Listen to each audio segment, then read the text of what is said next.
All right, so this video is a quick discussion about electronic drums. So Don is a person that's been emailing me back and forth, and we've been talking and helping him out with his church to get set up, and we've even remoted into his board and helped him set up some routing and things that he needs for his live stream to be the best. But in our discussion, he had ended up asking me that it's a typical scenario where you're in a venue that seats maybe 200 or 300 people, and you've got an acoustic drum kit, kind of like the one I've got behind me here, which is just a regular drum set. You've got real metal cymbals, and you've got real toms and drums, and when you smack on these drums, they create a bunch of energy. And sometimes, many times, drummers like to play the drums. They like to hit the drums. And that energy that's created, although it feels great to the drummer and it can create a lot of good feel in the room, sometimes it gets a little overpowering.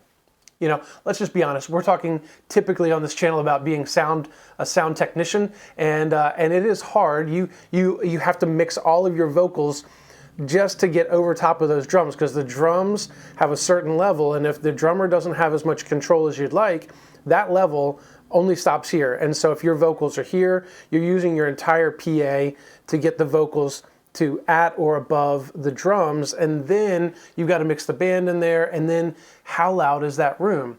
These are natural challenges. This is a huge challenge. And so Don had emailed me and asked, hey, we're thinking about moving to electronic drums. And as I started typing out an email in response to him, I thought, oh my gosh, my fingers are going to hurt because there's so much stuff to type and put in. So I just want to offer this video to you guys as well as Don as a response to his email, but also just to kind of have this discussion openly from a drummer's perspective, but also from a sound technician's perspective. There's a lot of pros and cons, and I will probably miss some of the ones that you're probably going to think of. If you have other pros or cons of moving to electronic drums versus acoustic drums, feel free to put those in the comments down below, because everybody needs to understand what the good and bad side of electronic drums versus acoustic drums really are. So let's start. We're going to dive in first with, what is your drummer going to think? Okay, so I have a full acoustic kit here in my basement, in my studio. I do have a Roland TD4 kit. It's not a whammo zammo electronic kit. It's a basic hard plastic pads for triggers. And then my snare drum is a mesh head. The cymbals are plastic. And does it work? Yes. And when you put the headphones on, it sounds like a full kit because of the way that they've sampled everything. But the feel is horrible. I'm just going to call it out. From a drummer's perspective, the feel of those cheap plastic cymbals and the feel of these plastic pads, it actually hurts my forearms if I haven't played it in a while, because I end up hitting them so hard, and I have to catch the rebound. So when you hit a drum, the rebound is what comes up when the stick bounces back up. And there's a natural feel where the stick drops into the head on a real drum, and you don't get that. You get an immediate bounce back. And so you really have to work on feathering the stick so that you can have a full practice session. Now, that kit that I've got probably is about $600 or $700 right now. The Roland TD4, I don't think they make the TD4, but whatever the comparable one is that's out now, is probably about $600 to $700. That's an entry-level electronic kit. So keep that in mind from a price perspective. When you get to a Roland TD35, 45, 55, whatever they're up to now, I don't know the numbers, but you're talking $2,500 to $3,500 for a decent electronic kit. So this is a huge expense from a church's perspective to invest in this kit to be able to have that control. Now, when you get up to that size kit and that caliber kit, you do have mesh heads for all of your drums. Your cymbals are maybe a little bit nicer, but they're still typically plastic cymbals, but they have a little bit thicker padding on the top so that you don't get that immediate rebound. It does soak in a little bit to act like a normal cymbal. When you, this cymbal right here, when you hit the cymbal, it doesn't sit still and you hit and your stick bounce up. It hits and then the cymbal moves some, which has a little bit of reflex to move away from your stick. So those nicer kits, you've got a big expense. You've got thousands of dollars going into this kit. Now, when you step up to the even nicer version, which is really what I would recommend to be an all-around good option, is you start to get these hybrid kits. These kits look like real drums. They are real drums. They have real heads on them, but inside they have a trigger. And the trigger is what then goes to the brain or the module, which has the samples in there. And then out of that module goes to your PA. So if we just look at the drummer's perspective, your drummer wants to play an acoustic kit. They want to have that sound come right up to them when they hit that snare drum. They want that drum to pop at their face. That's what they're used to hearing. When they lay into the kick drum, they want that beater to kind of go into the head a little bit and just have that feel of drums. That's what they've been playing for so long. And when you go to an electronic kit, it starts to change the way everything feels, and you have to really approach it differently. All right, so the next part of this discussion is how do we get this audio from the brain and module into your PA? Your PA, your soundboard, usually has XLR inputs. Now, your entry-level kit only has a stereo out, a left and a right. So your drummer still has to figure out how he's going to play. He has to mix the kit in how he plays the drum. So if he's wailing on the cymbals, it doesn't matter if it's an electronic kit, your mix is going to have a bunch of cymbals in it and you can't take it out. So right now, what you're looking at with an entry-level kit, $600-700, you get a 2-channel output, a stereo left and a right. That's going to be usually a 1/4-inch output. So now you've got to get a stereo DI box. Not a huge expense, but you've got to convert that signal into XLRs to get them into your board. Now, obviously some boards do have 1/4-inch inputs that you can run, auxiliary inputs or whatever. We're not going to go down that path, but you could do that if you needed to. Now, when you get to the bigger kits, you do have a TD50 has 8 outputs. So you've got each individual trigger, each individual drum does have its own output. Now you've got to get something like a Behringer 8-channel DI box or something that's rack mountable that gives you a bunch of capability to convert 1/4-inch, because that's what comes out of the back of these units. You got to convert 1/4-inch into XLRs. So there is an extra expense with that. You've got this thousands of dollars invested in a kit. Now you're probably talking $150-200 into this multi-channel rack mountable DI box. So that's an additional expense plus all the cables. Now you've got to have an 8-channel patch box to get from your outputs into your unit. Then you got to get all the XLR cables to get those into your inputs. Now, if you're running mics and you're running an acoustic kit, you've already got the XLR cables, so that's not going to be a big deal right there. All right, now let's talk about mixing this. If you don't have subs in your PA, do not buy an electronic kit. I'm just going to say it straight up as a sound technician. If you don't have subwoofers, you're not going to create the same feel and energy of a real drum kit if you don't have subs in your PA.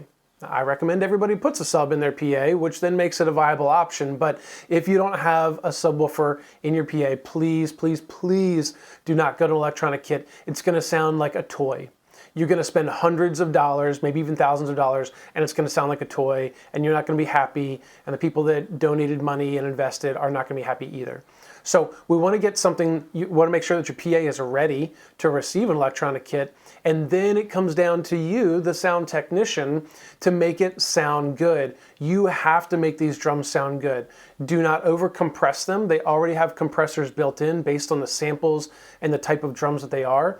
Do not over boost the high end on the cymbals. The cymbals are sampled, like, it's kind of interesting because these samples are taken from like really nice gear, really amazing gear in really nice studios, and they sample these and they put them in these brains and modules, and then your drummer has to learn how to play it.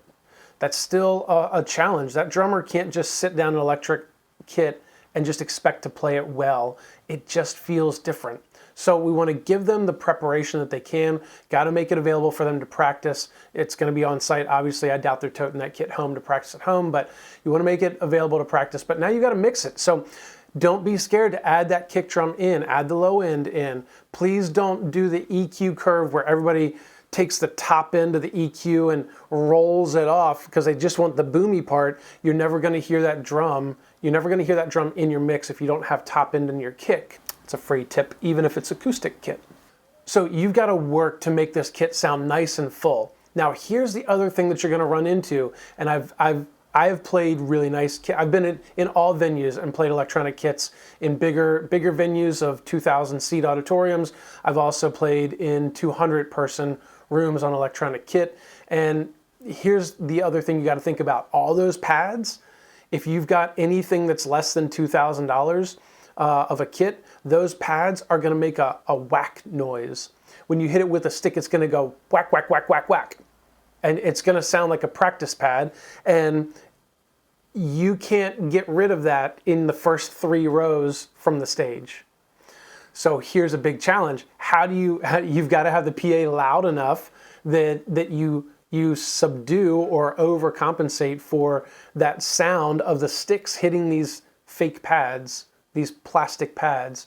And that's a huge thing, because a lot of our worship music gets big and then it's very dynamic and it comes down, it gets soft. And if your drummer's playing soft, that's fine, but you're still going to hear thukka, thukka, thukka, thukka, thukka, thukka, thukka, thukka on all these drums. And so we want to keep that in mind as we're building this PA and putting it in place. This is why a lot of people just put up a drum shell or a full cage over their drummer, around their drummer, and over top of their drummer, and enclose the drummer, drummer in a fishbowl scenario. But that's why they do that, is because the acoustic kit, you can get a decent acoustic kit and put some heads on it in the $350 range. You can buy some decent cymbals for about, I don't know, $400, $500, $600. So for under $1,000, you can have a really acceptable acoustic kit. You can buy a basic mic pack and mic them. But then you're either going to spend the difference of the money is either going to be spent on a really nice electric kit. If you take the difference of the math, either a really nice electric kit, it might be on a full cage, because that's going to cost you about $2,000 to $2,500, or lessons.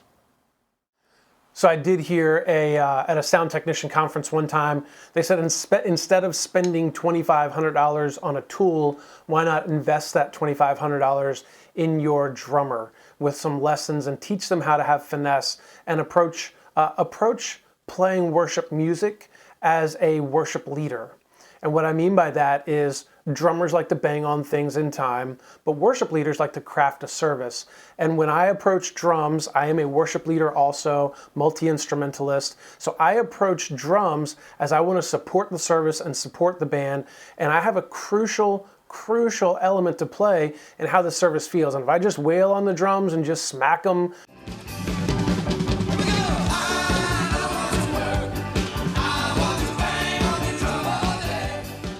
and just smack them in time, then I'm doing a disservice to the actual congregation and what we're trying to build. So sometimes, and I'm going to talk about sticks next, sometimes this ends up being what we play with. So a lot of times we have just a regular drum stick like this. I play lighter sticks. These are 8Ds. I know you drummers are like, well, what? You play with 8Ds? Those are jazz sticks. Exactly right. These are lighter sticks that I have a lot more finesse with.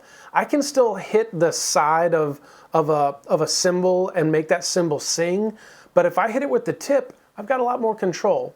But if these are too heavy and too bright, then these are hot rods. Drummers hate these because they sound different and they feel different and they act different, but it's still cheaper than an electric kit. And you get to play real drums still. And you can learn how to make your drums sound good with these. And again, you have to approach it at the fact of you're trying to keep time and support what's going on. The last thing that I have are these. These sticks, what are these called? Lidwish Solutions. These are ultratones. These are like a $50 pair of sticks. They've got these little plastic tips on the end. They're like a plastic tube that holds the thing. They're made in Hawaii, and they're I don't know. I played these one time at a gig, and I bought them immediately. These still offer a lot of the same qualities of a regular stick, but have the diminished volume of a hot rod, and so you kind of get the best of both worlds in a way. The drums still are going to sound thin. If you're not playing it with a big piece of wood, the drums are going to sound thin, but it's a better option. Again, you need to approach these with some character and some context and some support of what's going on, some humbleness, not just drummer brash beat on things. So this is a longer conversation. I didn't want to type all this stuff out. Hey, I hope this might be helpful for you, Don, and anybody else watching this. If you've got questions or comments, like I said, maybe you're a drummer or you've worked with electronic kits, leave those in the comments below and let me know what you've found and how you've made this work for your environment. But that's it for this one. I will catch you guys in the next one. Peace.